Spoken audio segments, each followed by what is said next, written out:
Welcome to your hometown Whataburger. Here you can add as much flavor as you like. Those add-ons just add a little extra touch. It sets the Whataburger apart. It takes it up kind of to the next level. Grilled peppers and onions, bacon's perfect. Gotta have them grilled jalapenos. It completely changes the taste of the burger. This burger is made for me, and they're gonna make it just right every time I come. Avocado goes well with everything. What doesn't it go with? They say you can't buy happiness, but the add-ons get real close. We're adding big flavor here at your hometown Whataburger. Blog Talk Radio. Good evening, everyone. This is me, Jonathan Alexander, and I'm here to host my show, Life, Laughter, Happiness. Today we have my co-host here, Kelly. Are you there, Kelly? Yes, hi. Okay, good. And now our guest today is Heaven. Your name is Heaven spelled backwards. It's nevaeh. And what we have here is that you are somebody who is a therapist for trauma, and you've dealt with women who have been murdered and abused and have crossed over. Am I right in saying that? Mostly survivors of domestic violence, and I am an empath to those that have been crossed over as well. And I've had a couple of experiences, one in particular last summer that was probably the most profound experience that I've had. But for the most part, I work with survivors of domestic violence, war veterans, people that have suffered severe developmental trauma growing up. Now, why don't you right? said there was an experience, there was an experience that was profound. Why don't you tell us about that experience? Sure. Well, my son and I were living in a shared house, renting a room up on the Canadian border because we have two places of residence. So half the week we were staying up there working and the other half at our house. And while we were up at that house, we'd only been in there a couple of days when I just started having those really uneasy feelings. I knew that, I was not alone in the house other than, obviously the people that lived there as well. I still knew. There was one particular roommate that I had, and she was a psychic. And I didn't know it at the time. I just knew I had a connection with her, but it was too soon to be making comments about the things I was feeling. So a couple of weeks passed, and we had, a number of things happen, and I just felt like somebody was always there, just different experiences with temperature, doors that were, we knew that we locked, alarms going off for no reason. And suddenly I just kept feeling like I was being choked. And I was being hurt. And every time I sat at the dining room table, there was, as you can imagine, a small kitchen. And outside the kitchen, there was a larger dining room with an Arcadia door behind it. And the table had 6 chairs at it. And I would always sit in one chair. And if anyone would sit in the chair directly across from me, I would tell them, don't sit there. And I just had enough, and I didn't know what I was feeling. And not being from the area, I knew nothing about the area or any of the experiences that had gone on there. And I asked the lady, Shar was her name, I asked Shar about any experiences that she knew that had possibly happened or if someone had died in the house. And she had said that she had been having experiences as well, but had asked me to describe what I was feeling first. And in as much I was very uncomfortable with telling her, but it was coming over me so severely that could not get that out of me. So it was like expelling it, and I felt like, I had been being choked, my air was cut off, and I told her, I said, there was someone here, she was beaten, she was murdered and raped, and she tried to scream, but she couldn't scream. She tried to call for help, but no one would hear her. And I went on and on for 5 to 7 minutes with this whole thing that had just come over me. And then I felt better afterwards. And then I looked at her, and she had blonde hair and these very bright blue eyes that would just cut through you. And she looked at me, and there was almost fear in her eyes. And she said, do you want to know why? And in that moment, I knew that, wow, I obviously, was on cue to something, but I wasn't sure what it was. And I said, sure. And she pointed out the Arcadia door, and she said, do you see that house right there? And it was right on the other side of the fence line, 30 yards from the table that we were sitting at on the other side of the fence. And there was a woman there that used to date the man that owned the house that we were renting rooms from there, and she used to go back and forth seeing him. and she had had an experience with a young man that had been working for her doing some work around her house, and he had stolen something from her. So she went over and had told his family, he stole from me, and I want what's back of mine back, and made him return it. Well, he was angry, and a couple of weeks later he came back in her house, raped and murdered her in almost the exact way that I had described. And, okay, so that wasn't the end of it. That was not the end of it, though. I thought that would be cleared, that would be it.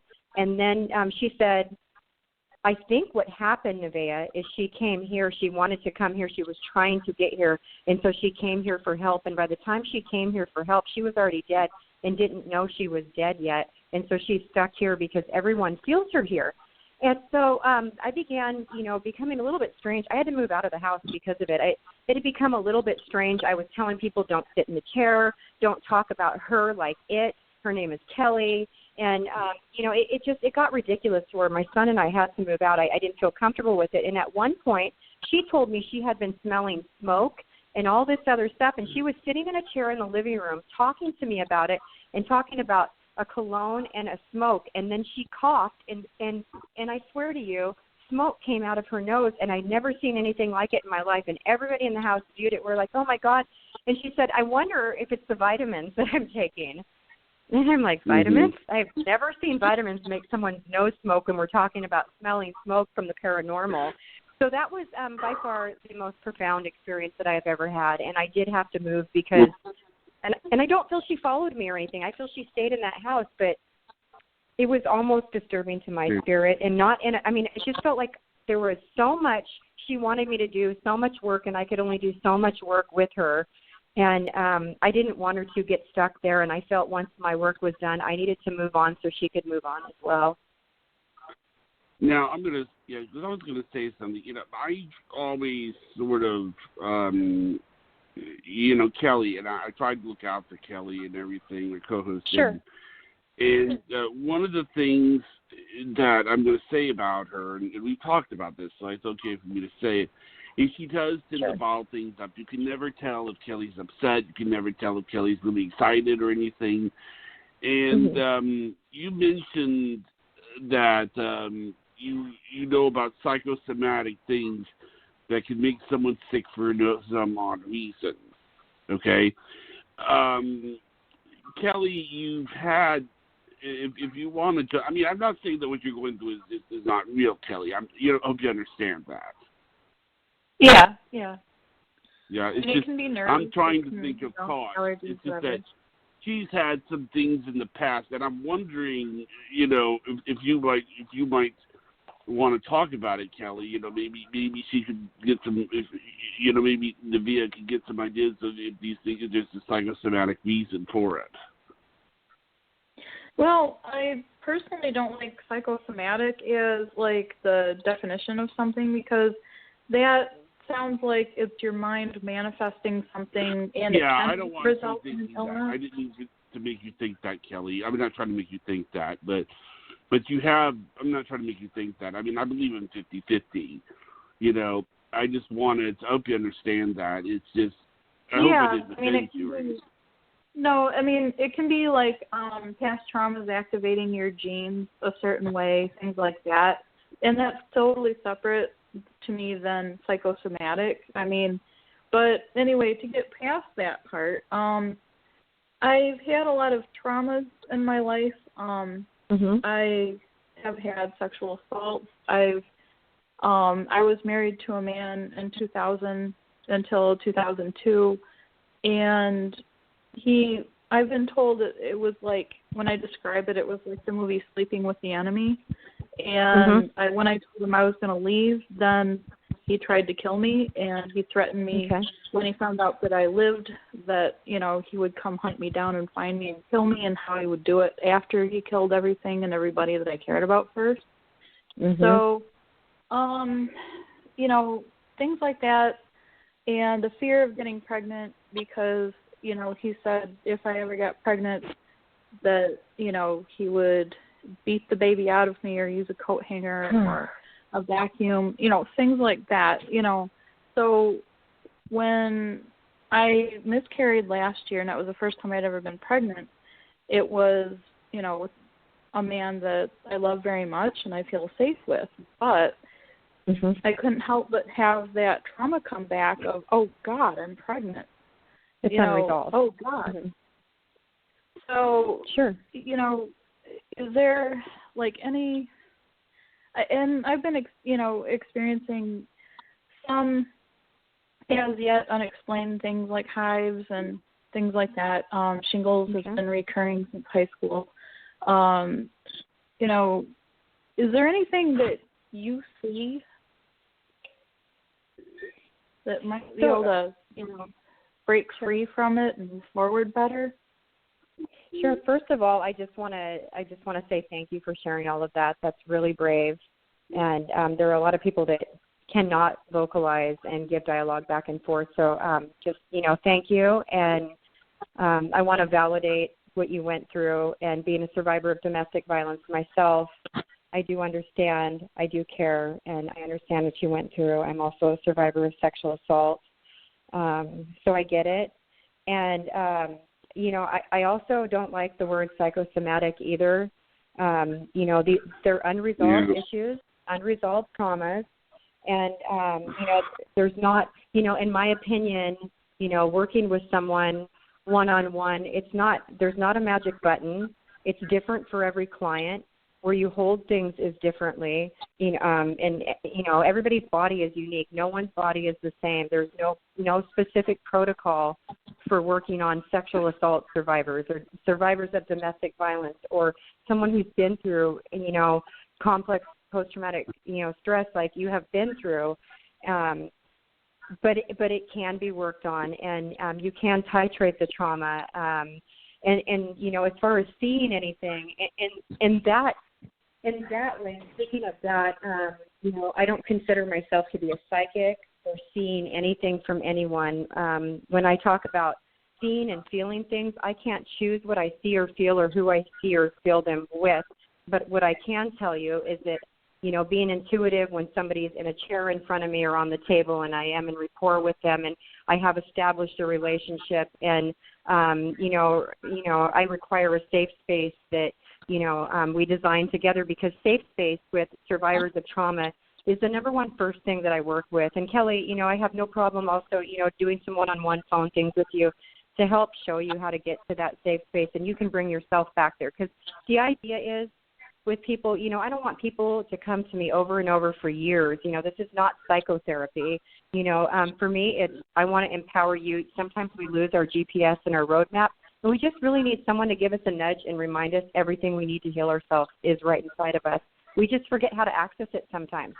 So when you gain these things from inside you and you realize where they're at and you bring them back up, it's so empowering as a woman. And, the number one thing I find with survivors of domestic violence and women is they have lost their self-empowerment because they have kicked us so far to the ground and made us feel like we were nothing for so long, and they do it so bad, and they know exactly beneath the belt where to hit and what to say and how to get it to where for years, if you have unresolved trauma, we have these triggers, and yes, they can cause illnesses. I had a major issue with my throat chakra from being strangled, and I couldn't vocalize or verbalize. I was afraid to speak, and then all of a sudden I cleared my throat chakra, and out on my Facebook page, and this is years later, by the way, and then just really recently, all of a sudden out on my Facebook page, social media and everything, I'm saying all these things, and people are filling up my inbox going, wow, what's going on with you? I feel great.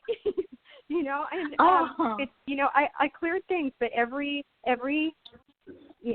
practitioner needs a practitioner to work with them too. So it's not like, all this school or all these modalities and all these things was a magic cure for me. And that's why I really want to hold this space sacred and just say, I validate you. I understand, but it is really a one-on-one basis thing. And absolutely you can be carrying unresolved issues that, could be, fears. And those are things that we have to talk about and be able to work with one-on-one to resolve where you're holding that trauma at, what it looks like for you, how it manifests, what your triggers are, what is your safe space, how are we going to get you back there, and how are we going to titrate the trauma not to keep re-traumatizing you over and over and over again, which is what traditional psychotherapy does, right? So I don't do that. Yeah, I don't do that, Wow. and I don't do that because I went through that, and I had many years of psychotherapy that just ineffective psychotherapy that just did not work for me, and that's why I went to holism, and what that looked like for me were just a combative of things of polarity therapy, Reiki, hypnotherapy, just so many things, somatic therapy, which is, being able to reprogram the nervous system so you're not, because I'm sure you're going to understand this part very well, you're either in fight, flight, or freeze mode when you're a survivor and a trigger comes up, right? You either want to get the F out, right, okay, or you either want to get the F out, or you want to fight it, or depending on where you're at in the process, you just may freeze and not know what to do. And sometimes that can be complete dissociation, where you don't want to deal with anyone and you become isolated then. And that's actually a really unsafe place to remain. So. Oh, I've been in all three, not at the same time, obviously, but I totally hear you. Thank you. Yeah, for sure. I wanted to say something. I hope I didn't. I want to say hope I didn't mean to offend you with this psychosomatic thing, Kelly. I am concerned sometimes because you do hold in and you never really show like when you get upset I hope that because I worry sometimes Yeah, thank you. It's kind of a feeling of a fear of loss of control. If I'm not in control of my emotions, then I feel like I'm losing control, and I don't like it. Just like thoughts and all those things. I try to rein them in. How does that manifest? So right there, just hold that right there. I'm just going to ask you to hold it right there and just think just for a moment. Or, is there any specific place you feel that, or how does it manifest? A lot of times in my stomach, or headaches, or muscle tension, or like itchy hives. Yeah, things like that. Or reliving a trauma, or just this panic feeling and anxiety. What? Okay. Did you say anxiety and panic? Yeah. And then all of a sudden it's like I try not to let my thoughts get jumbled, and sometimes I'll end up going full force toward a goal, and sometimes it's to my own detriment because I feel, well, if I try to do self-care, I'm being weak, and that I don't have time for that. But that was the old tapes that the person used to say in a different way. And so then I tried to rein back that and go, okay, I need to put myself first here, take a warm Epsom salt bath, do this or do that. But like at the time, it's hard to go through steps and think, okay, I need to stop and do this. Yes, and so one of the things that came to me a couple minutes ago is you've got to do the work.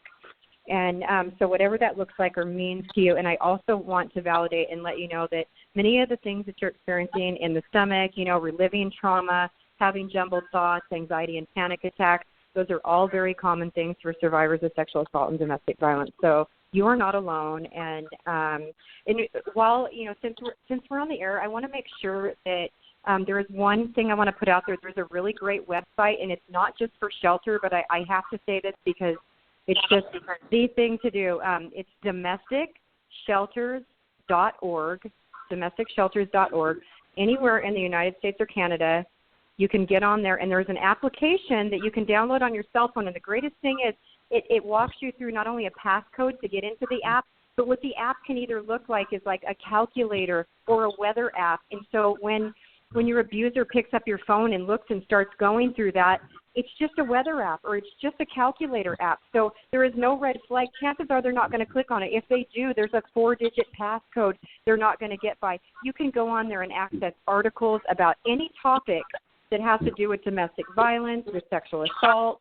You can find a shelter with open, say you're, in Oklahoma City and there's nothing there and you want to head for Tennessee, there's no opening, so you're going to head for Nashville because there is one there. They've got a spot there. They've got a bed there waiting for you. So I want to put that out there while I'm on the air because it's an app that actually a friend of mine's son created, and they get thousands and thousands of hits and views a day, and they're saving lives. They really are.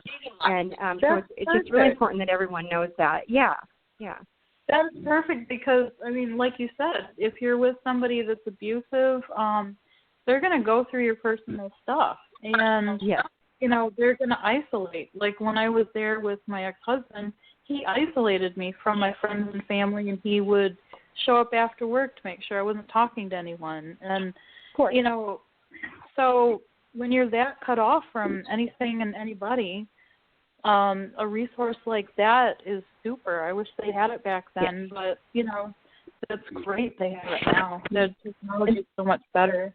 And that's right. And so you know that was their plan to begin with. I'm sure you know that being a survivor. That's the plan when they do that, when they're isolating you and when they're slowly taking away your friends and family. That's the plan, because then you have nowhere to turn. Everybody's angry with you for turning your back on them and not talking to them. And everyone sees it. And so 90% of people just go away because they don't want the drama. They don't want to deal with it. And so you're left with a very small amount of resource. And that's why websites like domesticshelters.org really come in handy, because you're going to find support groups and everything else where you're going to find other survivors and people that are going to support you and help you, you know, build your life back up. They get you involved with Fresh Start for women, and it's just really great.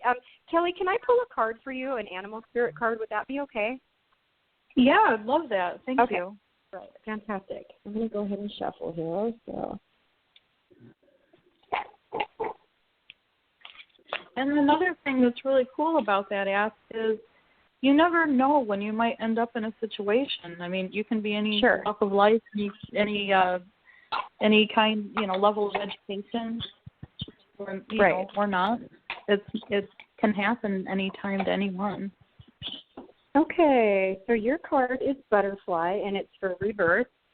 You can reinvent yourself, open to the rewards of change. You have brilliance to share with the world, and love every part of your journey. So this is not just about the rebirth, but it's about giving those gifts and that knowledge of wisdom that you have. And so part of your healing is going to be in getting out your story and sharing with others and being a strength to others as well, which is very common for survivors of domestic violence. And here again, the last sentence is love every part of your journey. Oh. I've been struggling with which book to write, and do you feel that it would be pertinent for survivors if I got this out there and maybe gave them hope that you can get away from this? And absolutely. Good. Because, absolutely. Yeah, at the time, in 2002, you know, with the closed head injury and everything, I was in 2 different shelters because even though I had the personal protection order, he hunted me down at my parents' house, and he was holding my cat hostage and my things hostage, and at the time, police wouldn't go there, you know, for you to get your things out. They said, well, go there, try to get your things out. If he causes any trouble, give us a call. No, that's not safe. So, you know, you know, incidentally, his mom was a social worker and worked at one of the shelters, so I had to go in under an assumed name. So, you know, to make matters worse. But, you know, I ended up divorcing him, prosecuting him. He pled guilty to a lesser charge, and I sued him for medical expenses, which didn't, you know, cover it completely, but it helped. And you know, but it was weird because I was in the shelter with so many women that were going back all the time, and it didn't make sense to me, you know. But I was a source of inspiration, and I couldn't really figure out what great thing I did. But I ended up in the newsletter that they send around anonymously, and, you know, apparently I helped some people. And I've talked at the YWCA before, and I'm very open to doing these kind of things because it's going to be a big part of your journey is helping other people. So I can definitely feel that in your strength and your voice. Thank you for doing that, by the way. Thank you. Thank you. Oh, you're welcome. Thank you. I mean, you're like, I can tell that you are a big asset to everyone out there, you know, whether they've met you or not. Hopefully they hear about this show and they listen. hopefully other people are directed to you.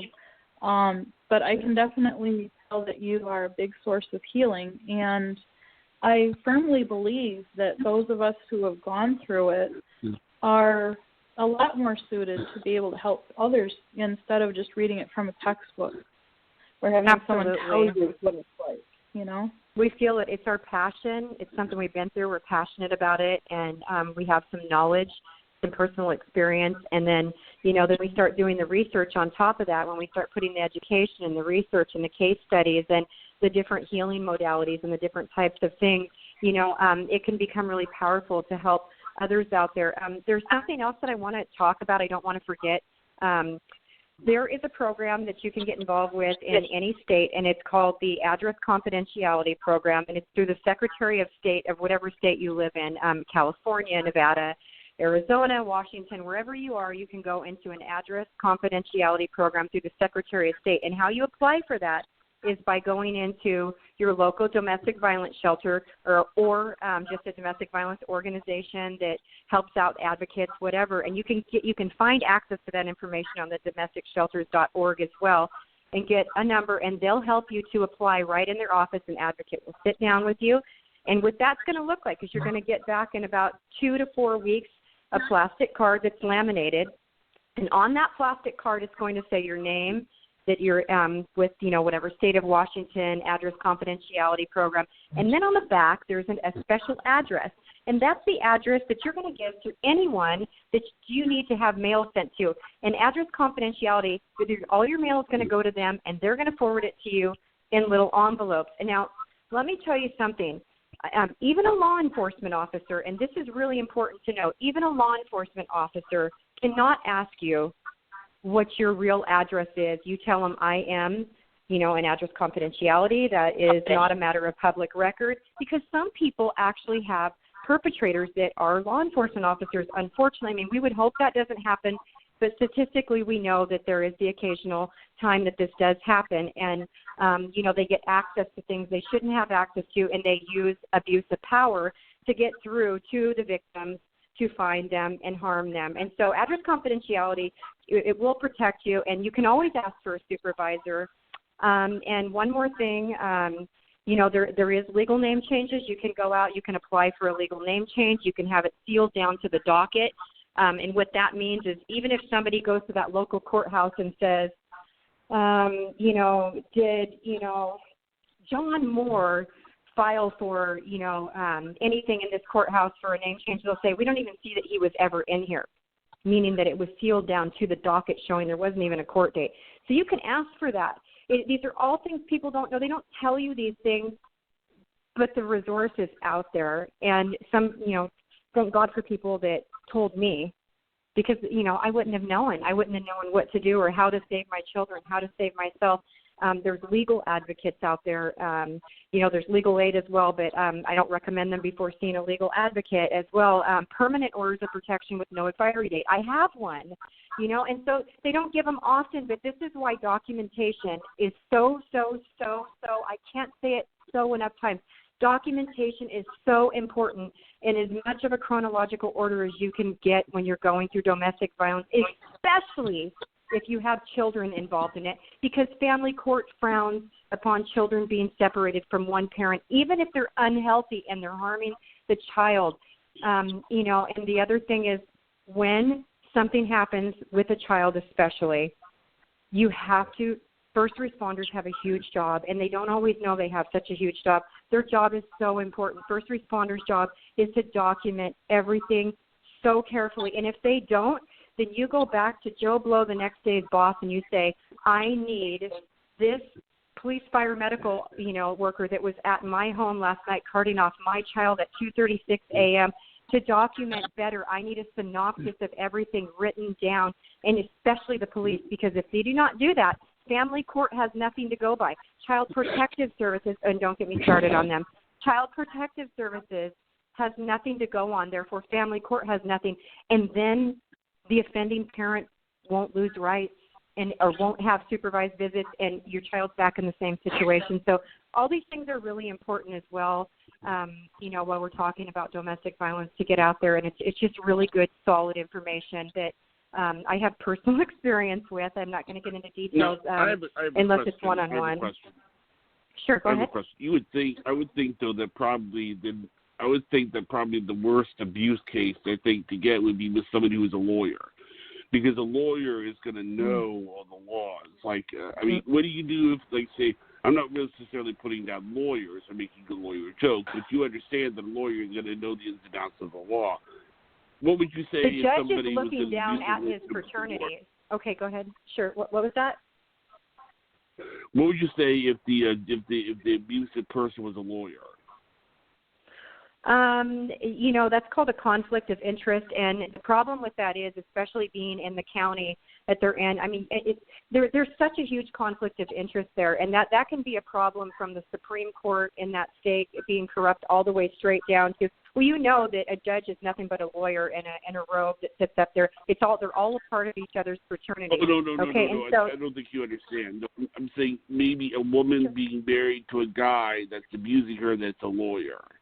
That's legally right, savvy.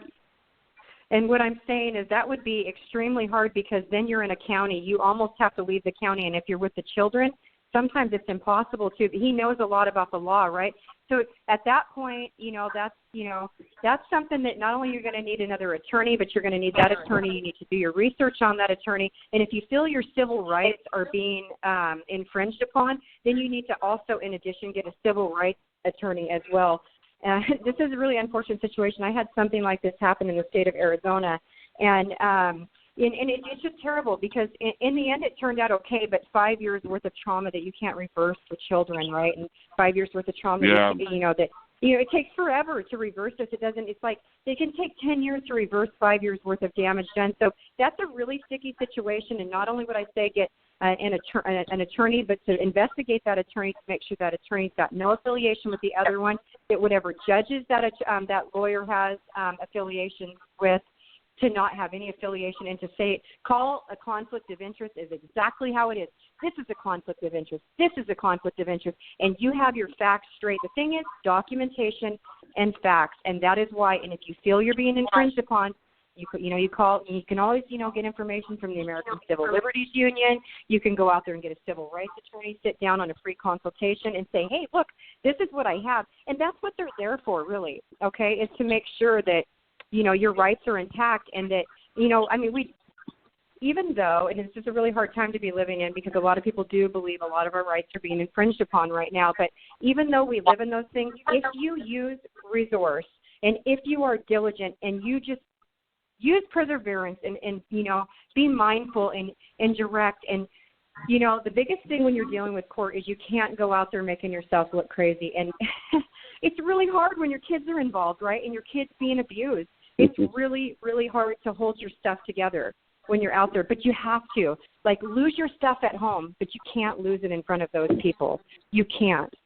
Save that for home. So that's the other advice that I have, because I've made the mistake both ways, right? And I learned the very hard way. And, so you need to be very clear and direct about what you're saying, and have bullet points. And it's very helpful to sit down, and that's the other thing, sit down with an advocate and get those bullet points, because they're going to tell you. The judge isn't going to sit there and read through 10 or 15 pages when they've got, 5 or 7 more cases behind you.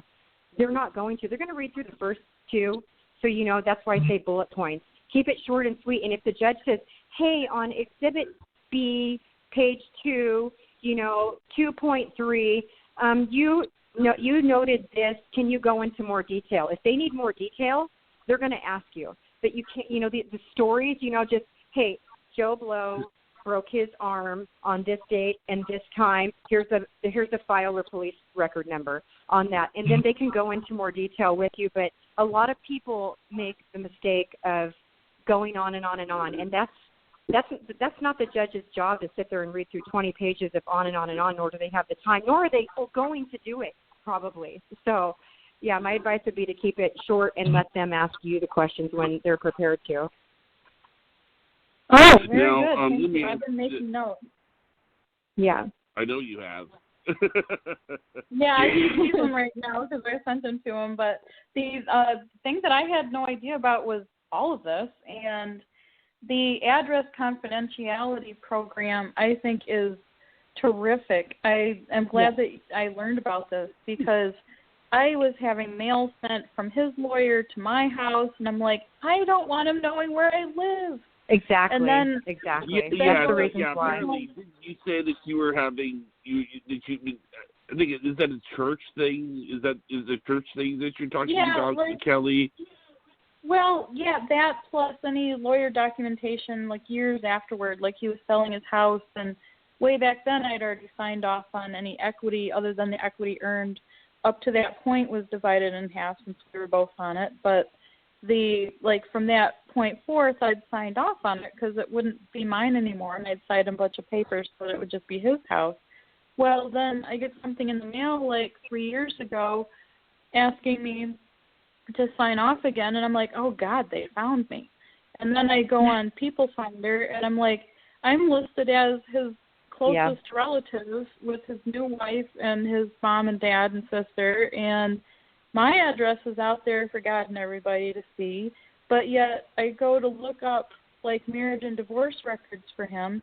Nothing shows up because it wasn't apparently digitized yet, and his criminal record is not showing up either. So it was like my whole point for going through the court system was not only to show him you can't do this to someone, but also so that the next person would have a heads up that I wasn't given, if they do their research. Well, you do your research, it's not on there. That's not good, but yet my address and phone number, my voter registration information, and, everything is out there. And it's like, well, so you can block that stuff. So you can block that. So, one of the things I always advise, if it's bad enough to change your name, and if it's really bad, you can go to Social Security Administration. They'll tell you exactly, they'll give you a form to fill out. They'll tell you exactly which documentation you need. Because just because you change your name doesn't mean your social changes. Your social will follow you unless you have kept good enough records and you're diligent about it, and then you bring that along with their 3 or 4 page applications they ask you to do, and they will actually change your Social Security number for you. So then what does that look like when you go in to do a voter's registration? Because you're exactly right. When you register to vote, you're on People Finder, okay? It's going to happen. It's going to say, hi, nevaeh Petrova is a registered voter in Lewis County, Washington, as a registered as, this party. And it does say that, and it's just like, oh, my gosh, and it is, there's a big awareness around that for survivors. So you can ask the county and the auditor's office or wherever you register, you can show them your address confidentiality card, and you can tell them, hey, and a lot of times, like, mine goes back to Olympia, Washington, okay, and I'm really not afraid anymore, so I'm not afraid to put it out there, but believe me, there were years I was. Mine goes back to Olympia, Washington. So if I want, I legally can register in Olympia to where it'll say I'm a registered voter in Thurston County, Washington, instead of Lewis County, Washington, which is what I did for years, okay? And so you can block that. And also, it would be my advice to never put your new name out there on social media. Leave your old one if you want to, or make up a fake one. Everybody does it, and you, of all people, as survivors of domestic violence, have a right to have some type of alias or whatever you want that's going to keep you safe. You're not doing it to hurt anybody or to mislead anyone. You're doing it because you're keeping yourself and your family safe. That's okay. All right? Like, take it up with God, right? There's worse things you could be doing. So never put your new name, if you have your name changed. Don't put it out there on social media. Don't put it out on the internet. Everywhere you go. Oh, by the way, when you take your get your new driver's license and new Social Security number and card and all of that, and pick a name, any name. Who do you want to be? That's why when you ask me my name, I just sort of laugh and I say that's my story and I'm sticking to it. My parents are hippies. Ha ha. Right? Now you get a little bit bigger of a picture where I just make a joke about it, okay? You tell the, right? Okay, right? So you tell the driver's license department, look, I'm in the address confidentiality program, and then they put a block on that in the system, okay, is what they do. And they'll take one driver's license will not be related to the other one. You see how that works, okay? And you have a right to use the address confidentiality address on your driver's license, so you can actually use that as well. And they really, it's going to look like some weird numbers. I wish I had. Yeah, actually, I do have it here. I'll tell you. It'll be some really weird numbers or whatever that they have. on there, and mine should be in my purse. If it's not, shame on me, right? Okay, yeah, it is. Okay, so, it'll say something crazy like this in Washington. It'll have your name, and it'll say letters PMB 7541, and then it'll have, 8976231, Post Office Box 2157, Olympia, Washington, okay, on one side of it. And so that looks really weird, right, with all of that. But it doesn't matter. It's not for them to care to look weird. That's your deal. And like I said, and if the cops say, well, what's this? This doesn't look right. Most of them should know unless they're rookies, okay? And the rookies don't know, and then you just sort of, you educate them, and you pull that out, and you say, hi, sir, I'm in the address confidentiality program. Sorry, I was speeding, I'll slow down, whatever. But they still don't have the right to ask you your home address, and, never be pushed, because you never know who might be waiting to get that information through the system so that, your name was in there, and now that they've got your new address. So people don't be pushed into anything. Oh, okay. Now, if I don't want to change my name, because I don't know, let's just say I want to, but I want to be confidential on my address. I don't even know, what is your opinion on the validity of this when it's so long after last contact that it probably doesn't matter? Because don't they just move on to the next person when they don't have power anymore?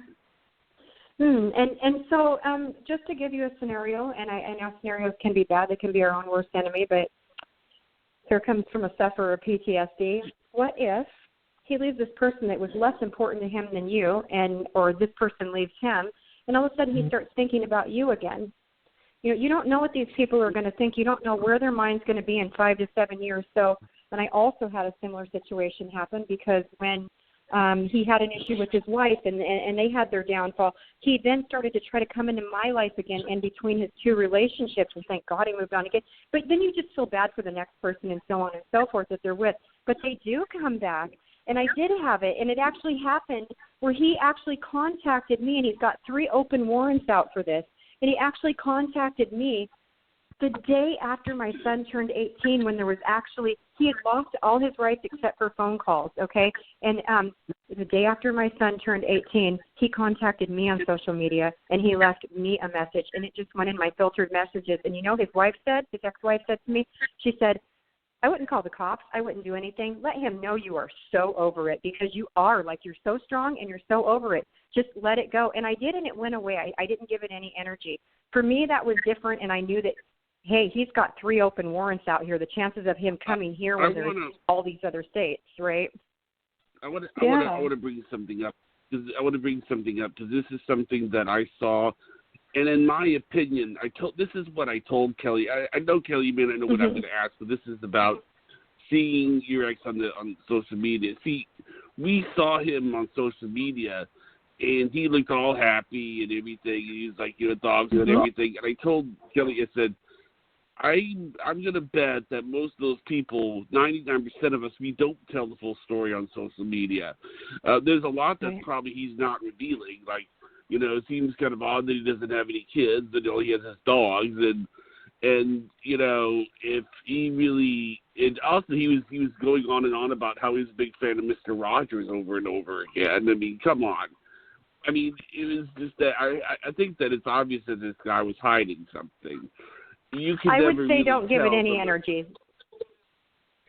Yeah, I blocked him. I blocked all his family, anybody associated that I know of. But in the meantime, it was just weird. I was just like, I was fine talking about what happened because I could distance myself. But then I see the pictures, and I'm just, now I don't look at the pictures, obviously. But when I did, I was just like, it knocked the air out. Yeah, I'm only bringing this up. Yeah, I'm telling you what I think. I think that there's something he's, I mean,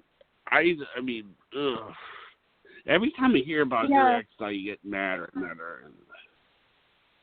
Well, and and it scared me. Like, oh God, he's married. I wonder if she knows. I mean, it's not my job to tell her, but if she can't even find it on People Finder, then how would she? It's not like his family was honest with me. I mean, he had a field juvenile record that I didn't know about. Sure.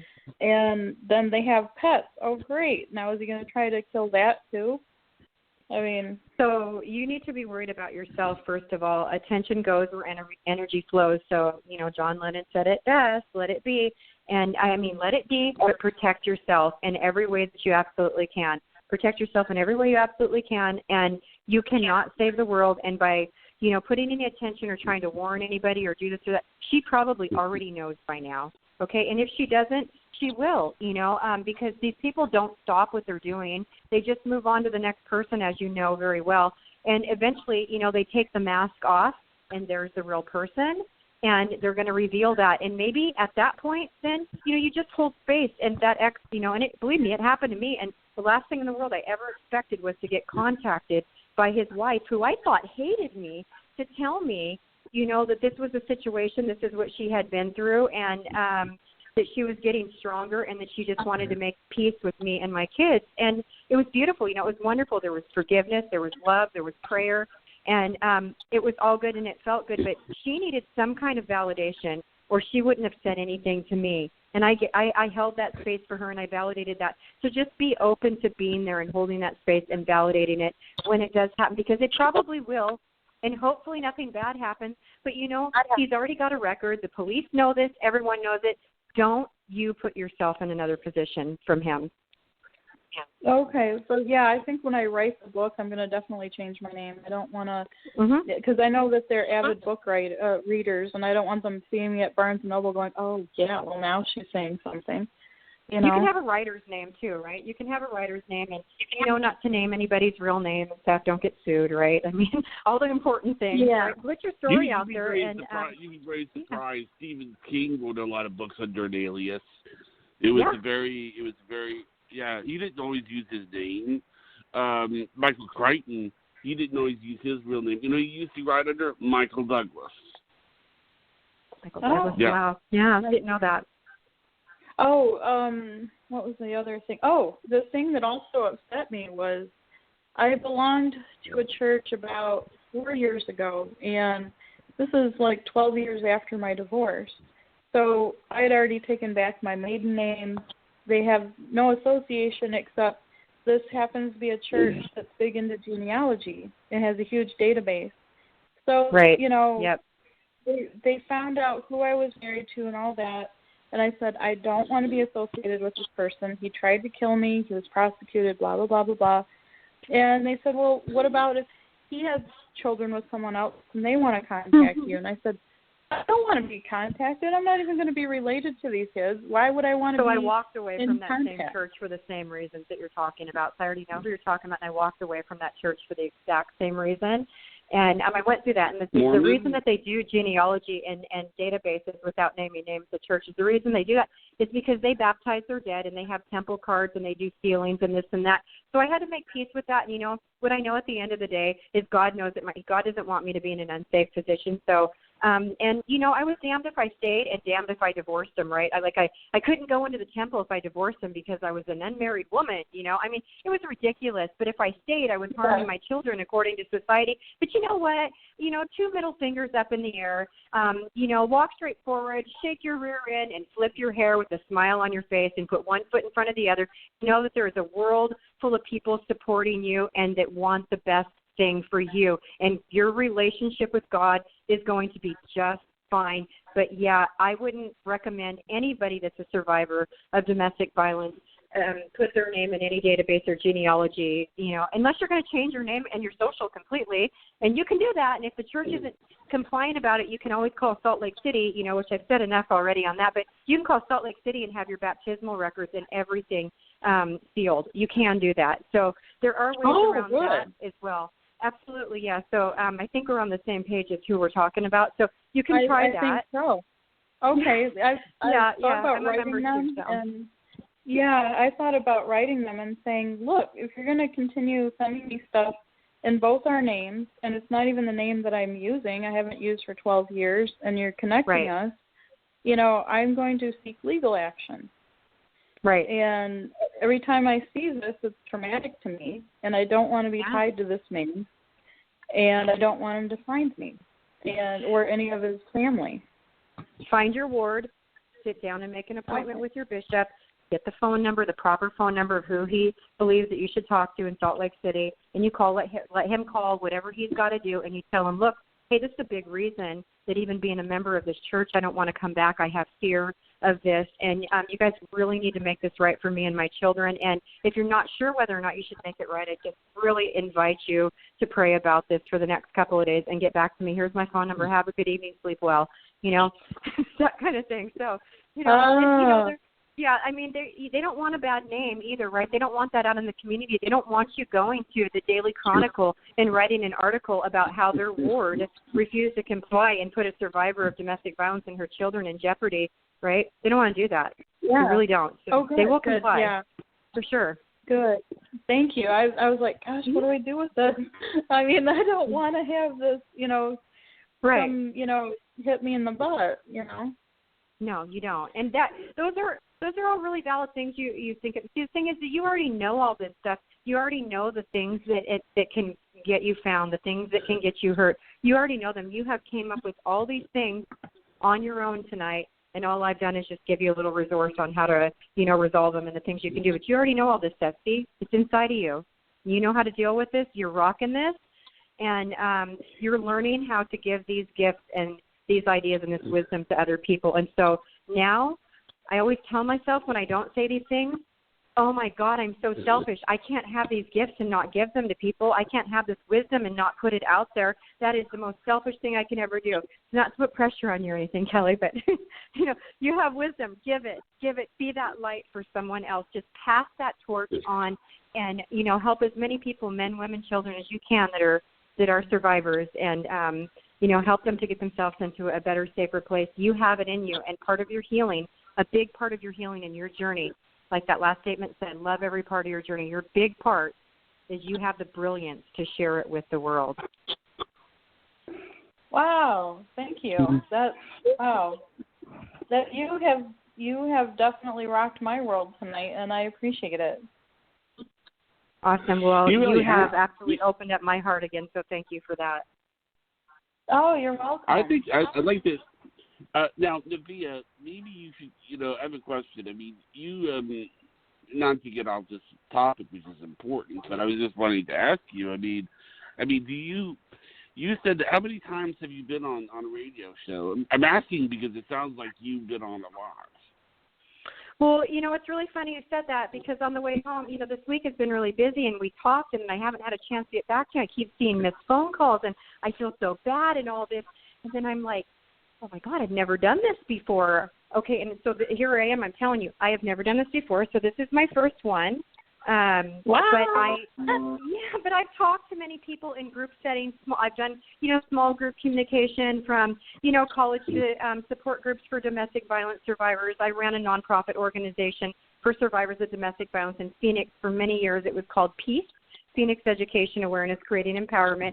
So I have the gift of gab. I always said God would never give me the gift of tongues because I'll never run out of things to say to him. So I can talk. I'm telling you, I can talk. And so, but, I was a little nervous, thinking, oh, my gosh, I don't know, and we started going to the paranormal side of it, which I think it shifted nicely into what it was meant to shift into tonight. And maybe on another show we'll go more into the other things. But I really feel like what was supposed to come out tonight came out, and that it was the most important thing to come out. Absolutely. Well, the reason and I would really love to have you back because for sure. And I think Kelly would too. But see, the only reason I say that, I mean, is that we're going to be having shows where we have psychics on, and sure. And I think I would love to do one, Kelly, if you like it, where you would be a third person that would sit in, like me, Kelly, and you. Sure. And, sure. That way you can talk to psychic. I mean, are you okay with that, Kelly? Yeah, that would be cool. There's also another aspect of having you on, and maybe somebody has lost somebody to a traumatic, death or event or whatever, now, and maybe, if you're okay with connecting with them. Another thing that we could do is we could do the blue jeans. The blue jeans, yeah. There's no limit. I mean, after the show, if you're not busy and you have do you have a computer?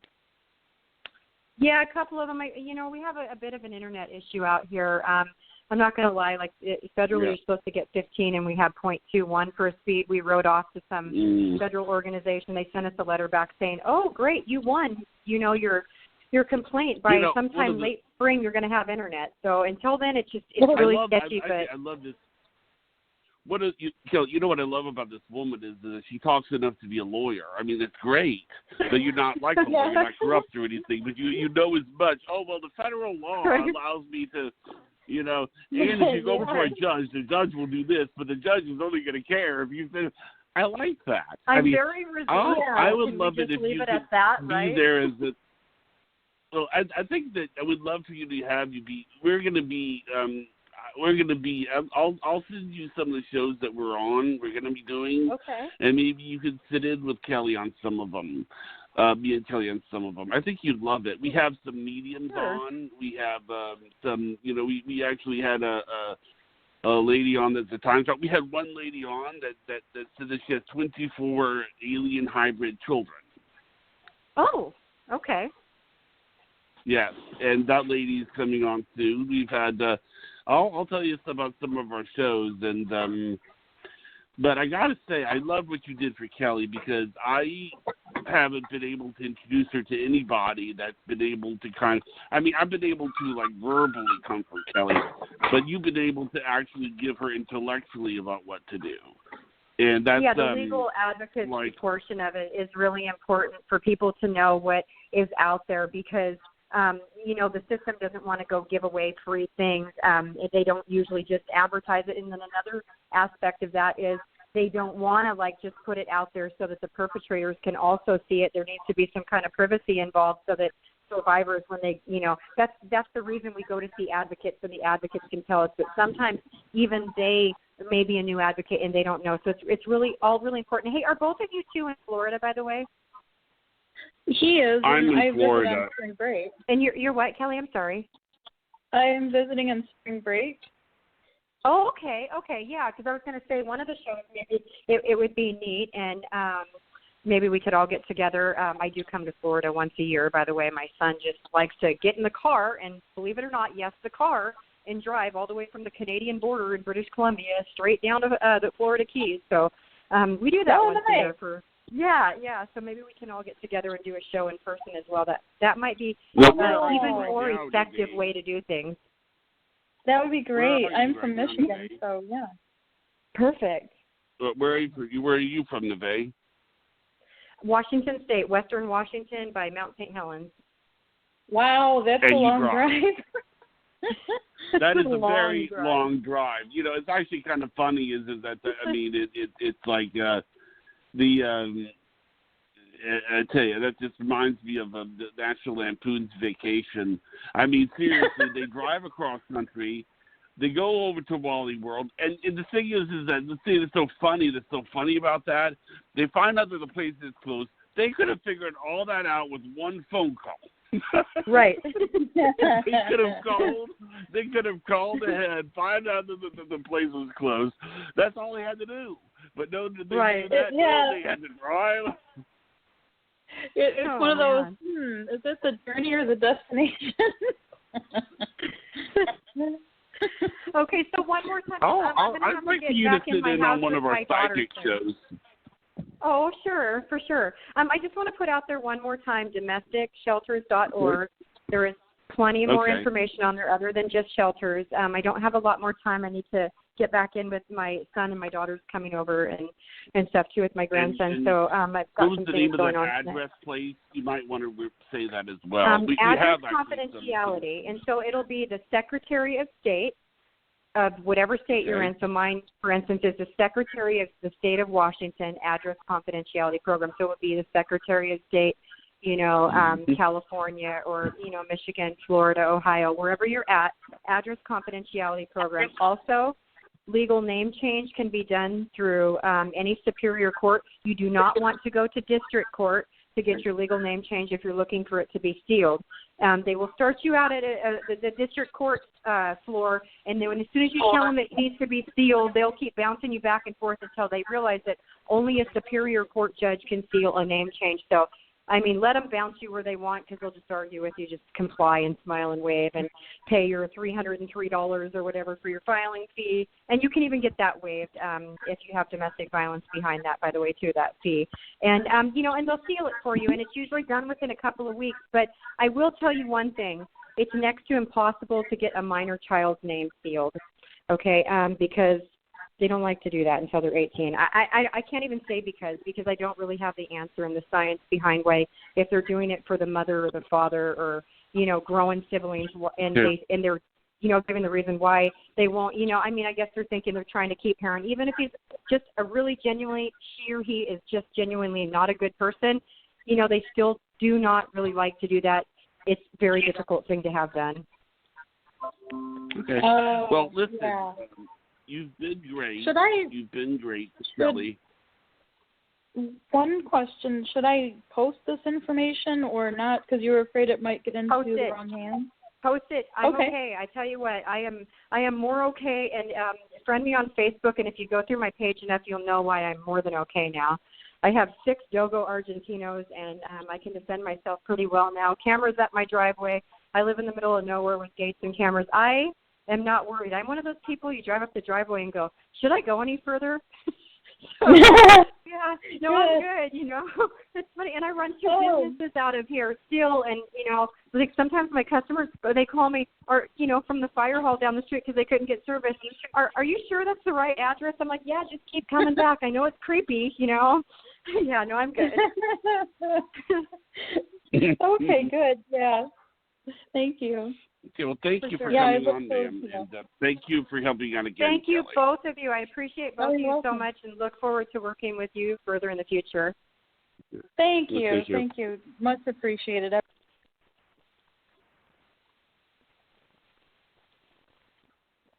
Get excited, Whataburger fans. Our one-of-a-kind mushroom Swiss burger is back. If you love mushrooms, you're going to love this burger. 2 patties, 2 slices of Swiss cheese, 2 layers of mushrooms. These mushrooms are beautiful. It's a really good balance between hearty and savory. That au jus sauce on top. The creamy au jus sauce. It really sets it apart. Just adds flavor that makes you go, wow. It is just absolutely amazing. It's not just a mushroom Swiss burger, it's a Whataburger mushroom Swiss burger. Here for a limited time. Me and my friends always went to Whataburger freshman year. We realized that we were having a lot of fun, and so we started putting out flyers saying Whataburger Social, and it just took off from there and started getting really big. One of the weeks we got up to 65 people. We definitely have a lot of people that order the honey barbecue chicken strip sandwich, hearty chicken strips, Texas toast, the barbecue sauce pouring off the sides, cheese melts on top, delicious. The honey barbecue chicken strip sandwich, that's my all-time favorite.